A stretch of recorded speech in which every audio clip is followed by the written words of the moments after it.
todos e sejam mais uma vez bem-vindos à nossa Escola da Manhã.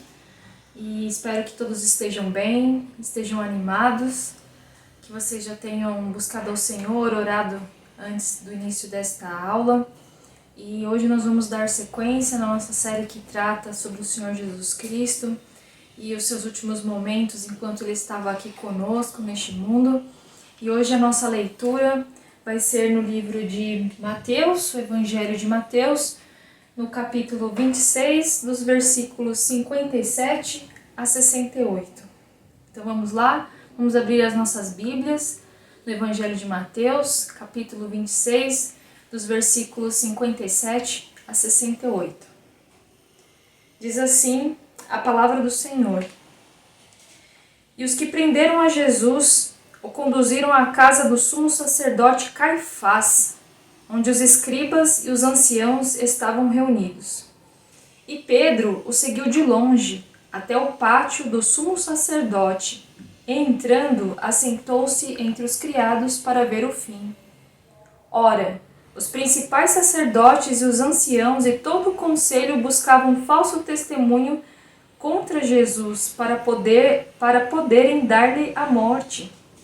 E não o achavam, apesar de se apresentarem muitas testemunhas falsas, não o achavam. Mas, por fim, chegaram duas testemunhas falsas e disseram: Este disse: Eu posso derrubar o templo de Deus e reedificá-lo em 3 dias.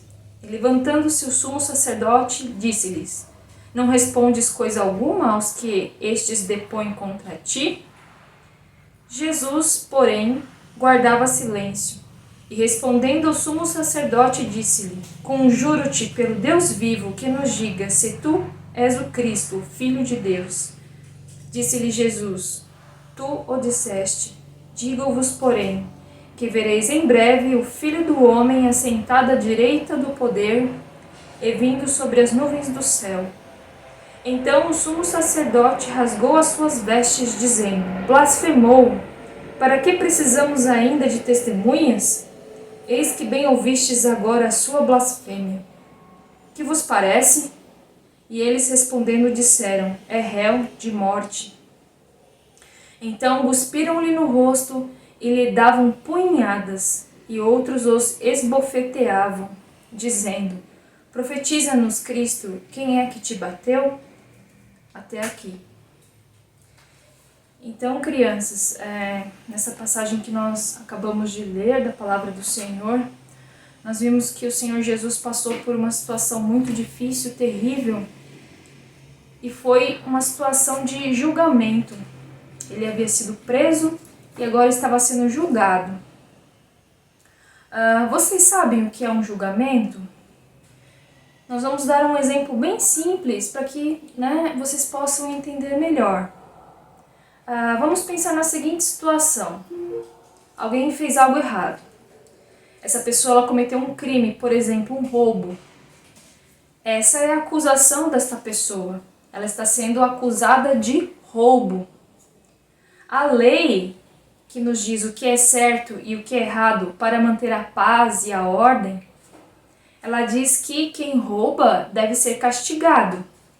Esse castigo é a punição para essa pessoa que roubou. Imagine se todo mundo roubasse, Se todo mundo pegasse as coisas um dos outros sem pedir, isso é certo? Não, não é? Inclusive é um dos mandamentos do Senhor, não roubarás. Então, antes de receber este castigo, esta punição, é preciso saber se realmente isso foi verdade, se esse roubo realmente aconteceu e se aquela pessoa foi mesmo o ladrão. Então é preciso ser feito um julgamento. É para isso que serve um julgamento. E no julgamento, nós sabemos que tem aquela figura chamada o juiz. É ele que vai decidir se aquela pessoa é culpada ou não. E também é ele que vai decidir o castigo que aquela pessoa vai receber, a punição, a sentença. Mas para isso, crianças, ele precisa ouvir os dois lados. Ele precisa ouvir tanto aquela pessoa que acusa, ele me roubou, quanto a pessoa acusada. E essa pessoa, ela pode se defender, né, e dizer não, não fui eu. Ou ela pode realmente admitir, dizer não, eu roubei. Mas, no caso, quando a pessoa ela se defende, ela diz que não foi ela, não fui eu, o juiz, para chegar num resultado final justo e realmente resolver o problema, ele precisa de provas. E o que seriam essas provas? Né? Por exemplo, será que ele foi visto por alguém? Será que foi filmado o momento ali que ele roubou? Será que tiraram uma foto? Tem algo que mostra que aquela pessoa realmente foi o ladrão? Então, nessa parte do julgamento, pode ser que haja pessoas que viram. E essas pessoas são chamadas de testemunhas.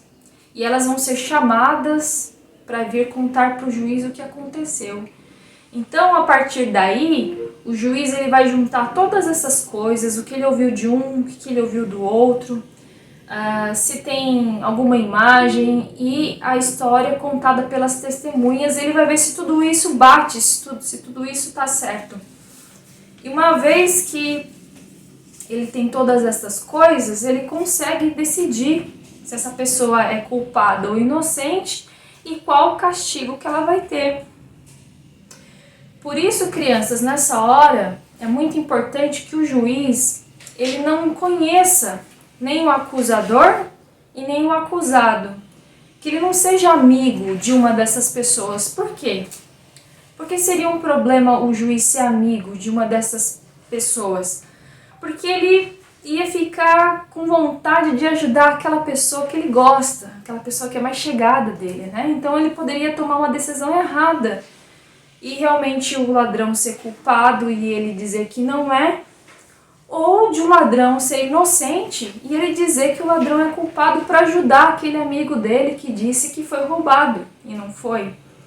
Então, para ser um resultado certo, um resultado justo, o juiz ele não pode ser amigo de nenhuma das duas partes que a gente diz, né? Da pessoa que foi roubada e da pessoa que roubou.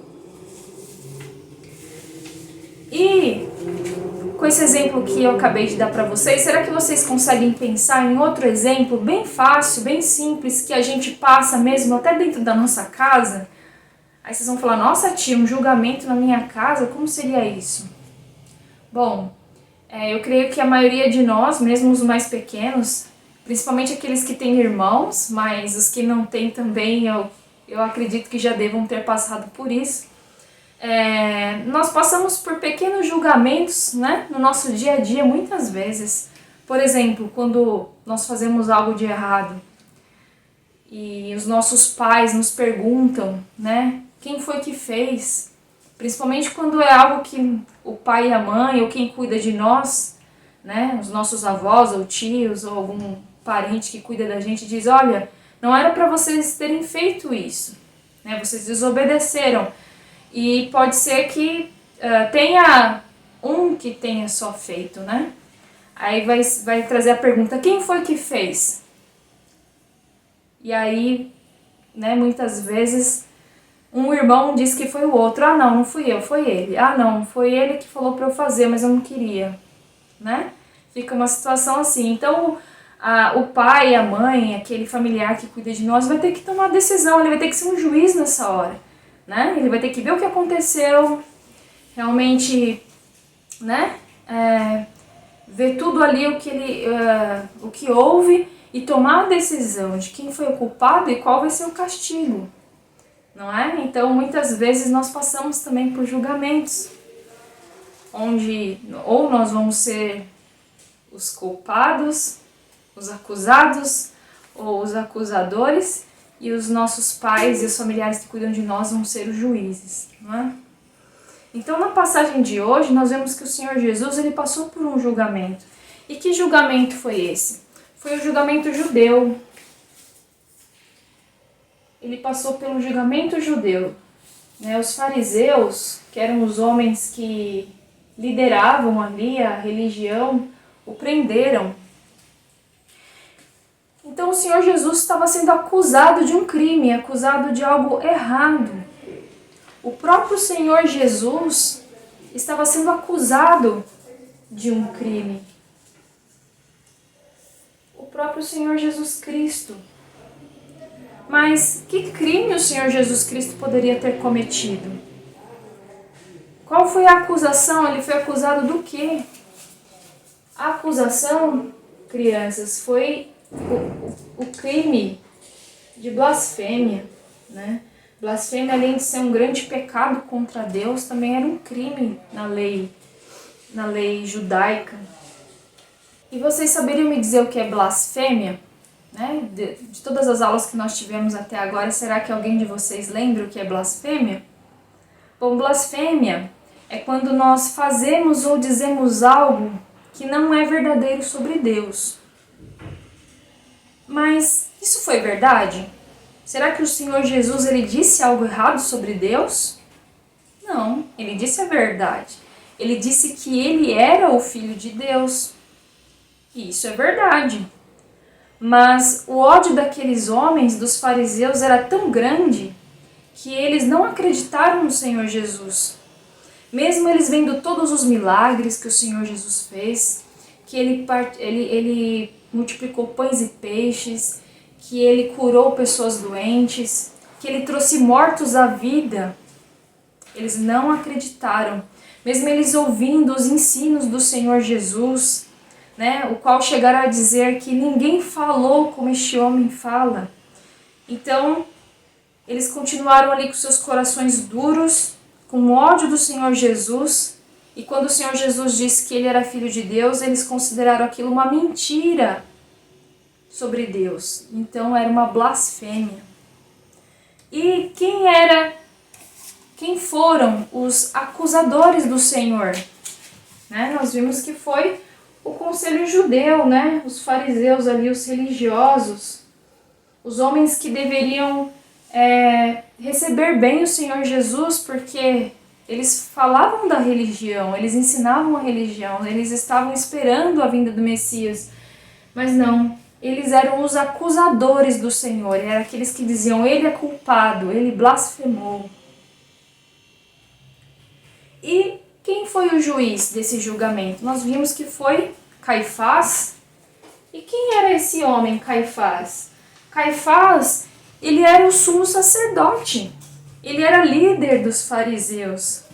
E nós não dizemos no começo da aula que o juiz ele não pode ser amigo de nenhum dos lados, porque ou ele ia tentar ajudar um lado ou ia tentar ajudar o outro. Então nós vimos aqui que Caifás, ele era dos fariseus, ele era da turma daqueles que acusavam o Senhor. Então ele queria que o Senhor fosse morto. E além disso, né, nós vimos que o Senhor, além de ter sido condenado por esse juiz, por Caifás, como merecedor de morte, o Senhor também foi cuspido, ele foi esbofeteado, ele apanhou. E nós falamos sobre provas, né? Que o juiz ele precisa de provas para dizer se aquela pessoa é culpada ou não. E quais foram as provas contra o Senhor Jesus? Nós vimos que houveram testemunhas, mas essas testemunhas, elas foram falsas testemunhas. Pessoas que o que uma falava era diferente da outra, a história não batia.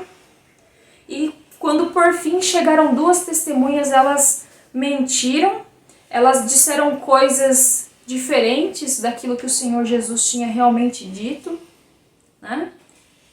Então, eles não achavam algo de errado que o Senhor Jesus Cristo tinha feito de verdade. Porque como a gente pode, crianças, dizer que alguém é culpado quando essa pessoa só fez o bem, quando ela fez milagres, curou doentes, trouxe mortos à vida, ensinou sobre o amor de Deus? Foram todas essas coisas maravilhosas que o Senhor Jesus fez. Então eles tiveram que mentir para acusar o Senhor Jesus. E nós sabemos que depois, né, um tempo depois, o Senhor foi crucificado. Mas nós vimos na nossa leitura que durante o julgamento, ele avisou os fariseus que ele iria voltar, e ele iria voltar em poder e grande glória. E para um outro julgamento, que é o julgamento final. E esse julgamento, crianças, nós também aguardamos por ele, que ele ainda vai acontecer quando o Senhor Jesus voltar. E vamos agora, para entender esse julgamento, nós vamos comparar ele com esse julgamento que ele passou, que foi o julgamento judeu. E nesse julgamento, quem vão ser as pessoas acusadas, né? As pessoas que estão ali para serem ou culpadas ou inocentes. Todos nós, todas as pessoas do mundo que já nasceram, as que já morreram, nós que estamos vivos aqui hoje, todas as pessoas seremos chamadas para esse julgamento. Todos nós vamos ser acusados e iremos comparecer nesse julgamento. Agora, de qual crime? Que crime que nós cometemos que nós precisamos estar nesse julgamento? A acusação, crianças, o crime é o nosso pecado.